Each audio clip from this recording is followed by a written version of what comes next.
As you probably all guessed, I don't like isekai ever since Sword Art Online started the plague, and we regularly get shows like My Urologist got reincarnated as an anal plug in another world. It is the pinnacle of uncreativity and recycled shitty tropes only because something is popular and the majority wants to profit off of it. Instead, the budget could have been used for cool and creative ideas and concepts, but no, why taking a risk when you can flood the market with another isekai show nobody watches anyway? Okay, need to hold back the inner critical German in me. Today we are talking about an isekai show I actually watched and pretty enjoyed, but I think it could have been a much better show. So let's talk about ReZero and the problems the show has, in my opinion. There will be no major spoilers in this video. ReZero is about Subaru, who got isekai'd into a medieval world where magic exists and elves and stuff. He saw a woman in danger and tried to help her out of the situation.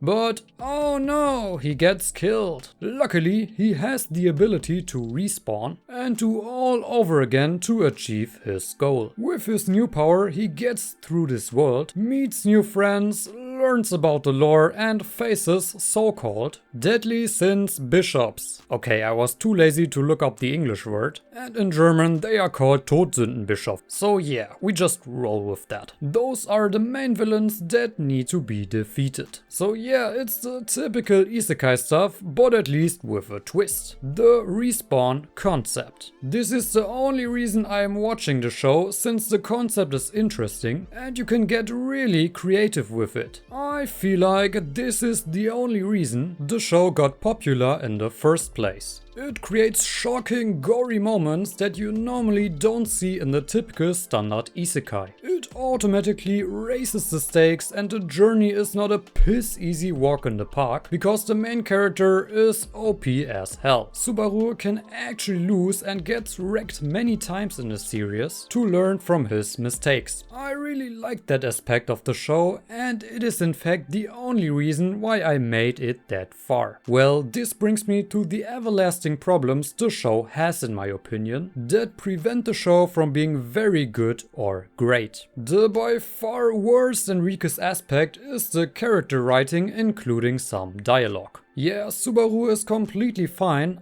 I don't mind, but the rest of the cast oftentimes just feel like unnecessary harem tropes. The harem aspect is especially annoying since every female, with a few exceptions, of course fell for Subaru. Yes, it could be way worse, but it sometimes annoyed me they forced this so hard to essentially have more girl characters. By far the worst character among the main characters is Emilia, and what makes her so bad are the lines she drops. It's Shiro Emiya style level. You need to be in love with someone in order to marry him. Yeah, cool. That is what a 6-year-old child would say. And she does that all the time to the point where it's just super annoying. But she's nothing compared to the supernova cringe fest. The deadly sins bishops. Among them we have candidates like Male Karen, Bishop with hands-on crack, Mummy from Temu with issues, VTuber Dragon Girl, Weird Hungry Children, and Bloodthirsty Murder Woman anime cliché.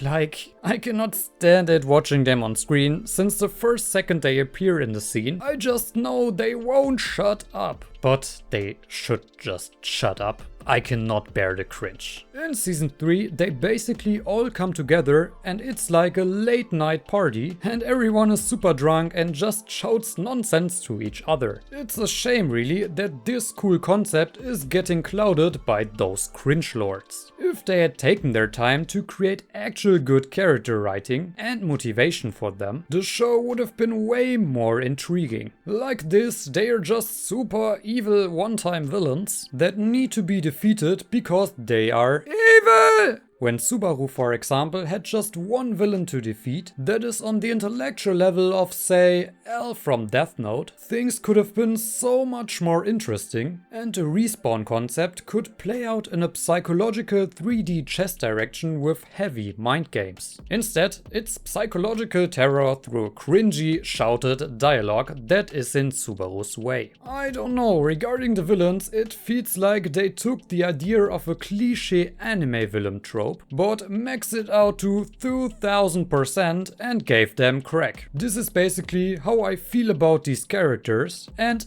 I'm not even exaggerating. Just listen to the dialogue and look at their behavior.